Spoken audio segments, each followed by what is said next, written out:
एक चिड़िया ने बताया, प्रेम किस 3 कारणों से होता है और कैसे होता है, जो जीवन बदल दिया। हर हर महादेव। प्रिय दर्शकों, अगर आप एक सनातनी हैं, तो वीडियो को लाइक करें और चैनल को सब्सक्राइब करें। बहुत समय पहले हिमालय की तराई में बसा था एक समृद्ध और सुंदर राज्य चंद्रपुर। यहाँ के राजा वीर सिंह अपने न्याय, बल और उदारता के लिए दूर दूर तक प्रसिद्ध थे। परंतु उनकी सबसे बड़ी संपत्ति था उनका पुत्र राजकुमार आरव, जिसकी बुद्धि, साहस और सौंदर्य की चर्चाएं सभी रजवाड़ों में होती थीं। परंतु आरव के हृदय में एक खालीपन था जिसे वह स्वयं नहीं समझ पाता था। जीवन के सारे सुख उसके पास थे, पर आत्मा को जो जोड़ सके वह नहीं मिला था। एक रात आरव ने एक विचित्र स्वप्न देखा। एक नीली झील जिसके बीचों बीच एक सुनहरी मछली उसे टकटकी लगाकर देख रही थी। उसके होंठ हिलते थे पर शब्द नहीं निकलते थे। उसकी आंखों में करुणा, प्रेम और एक गहरी पुकार थी। सुबह होते ही आरव उठ बैठा, जैसे कोई अदृश्य डोर उसे खींच रही हो।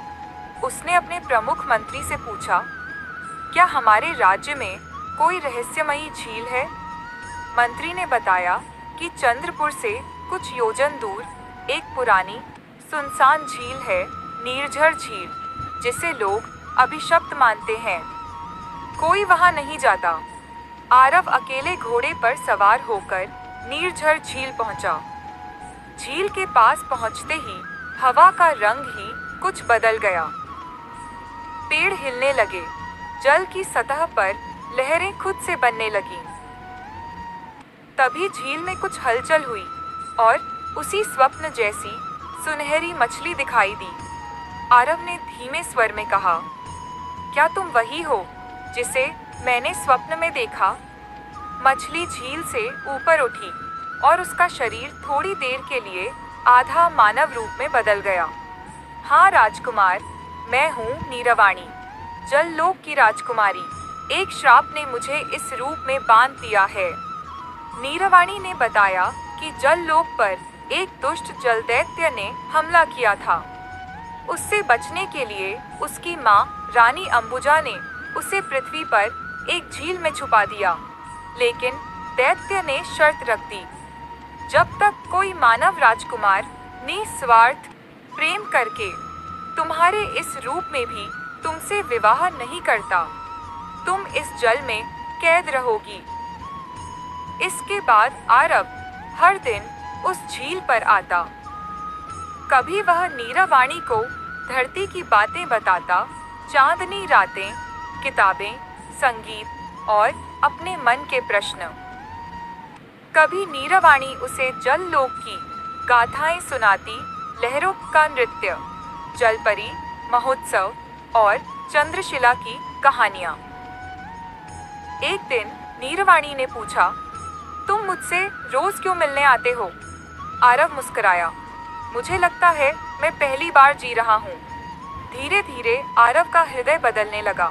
वह राजमहल की चकाचौंध से दूर नीरवाणी की आंखों में बसे सवालों से प्रेम करने लगा।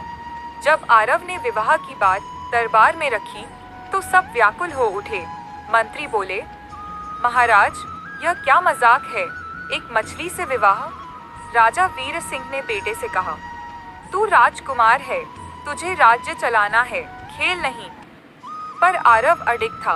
उसने कहा, मैं केवल शरीर से नहीं, आत्मा से प्रेम करता हूँ, और यह प्रेम राज्य से बड़ा है।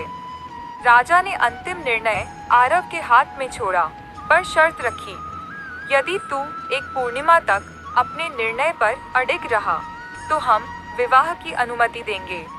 पूर्णिमा की रात झील के किनारे आरव ने नीरवाणी से कहा, मैं तुझसे विवाह करना चाहता हूँ, मछली रूप में भी, क्योंकि तुझमें वह सत्य है जिसे मैं खोजता आया हूँ।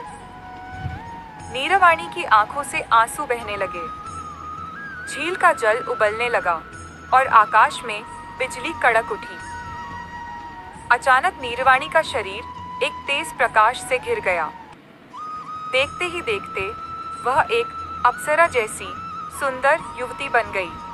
तुम्हारा प्रेम मेरी मुक्ति बन गया आरव। राजमहल में विवाह हुआ धरती का राजकुमार और जललोक की राजकुमारी का। राज्य के सभी लोग चकित थे, पर जब उन्होंने नीरवाणी की करुणा, बुद्धि और प्रेम भाव देखा, वह भी नतमस्तक हो गए। आरव और नीरवाणी ने दो राज्यों को जोड़ दिया, जल और थल। उनकी कथा आज भी झीलों की लहरों में गूंजती है। जब आत्मा आत्मा से प्रेम करती है तो सारे श्राप टूट जाते हैं। प्रिय दर्शकों, इस कहानी से हमें 3 सबसे अच्छी सीख मिलती है। 1. प्रेम आत्मा से होता है, रूप से नहीं। जिसने केवल सुंदरता देखी वह बाहर ही रह गया, जिसने आत्मा को पहचाना वह भीतर उतर गया। नीरवाणी मछली के रूप में थी, लेकिन आरव ने उसके भीतर की चेतना से प्रेम किया, यही उसे श्राप मुक्त कर पाया। 8. सच्चा प्रेम निस्वार्थ होता है। जो प्रेम चाहता है कुछ पाने के लिए, वह सौदा है। जो प्रेम करता है कुछ दिए बिना, वह ईश्वर के करीब है। आरव को नहीं पता था कि नीरवाणी का श्राप टूटेगा, फिर भी उसने प्रेम को अपनाया। 2. हिम्मत से समाज की सीमाओं को लांघा जा सकता है। जो भीड़ के डर से रुके वह कहानी कभी नहीं बनता। जो प्रेम के लिए खड़ा हो वही युगों तक याद रखा जाता है। आरव ने दरबार की हंसी, पिता की शंका और राज्य के नियमों को पार किया, क्योंकि उसका हृदय सच था। 3. जब प्रेम और विश्वास मिलते हैं तो चमत्कार होता है। जब आत्मा प्रेम करती है और मन अडिग हो तो ब्रह्मांड भी मार्ग बना देता है। नीरवाणी का श्राप टूटा क्योंकि दोनों ने एक दूसरे पर बिना शर्त भरोसा किया। प्रिय दर्शकों, कहानी अच्छी लगी हो तो कमेंट में हर हर महादेव लिखकर छोड़ देना।